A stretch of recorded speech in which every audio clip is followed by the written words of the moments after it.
ఒకప్పుడైతే ఈ ప్రదేశంలో గవర్నమెంట్ వాళ్ళు ఇంటి స్థలాలు మంజూరు చేయడం జరిగింది.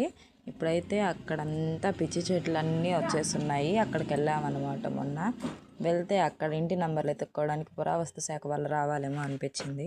పోవడానికి రావడానికి బాట తప్ప ఇంకేం కనిపించట్లేదు అక్కడ.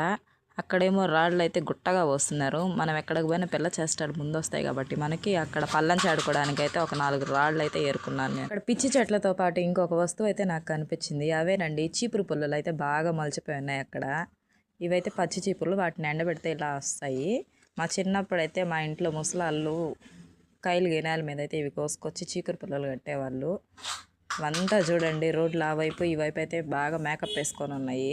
అటువైపు ఇటువైపు పిచ్చి చెట్లతో పాటు కొన్ని ఉపయోగపడే చెట్లు కూడా నాకు కనిపించాయి. అవేనండి జామాయిల చెట్లు. అవి కూడా కాస్త కోస్త మేకప్ వేసుకొని ఉన్నాయి. పోతా పోతా మీ బంగారు చేతులతో నా వీడియోపై ఒక లైక్ ఇచ్చుకొని పోండి.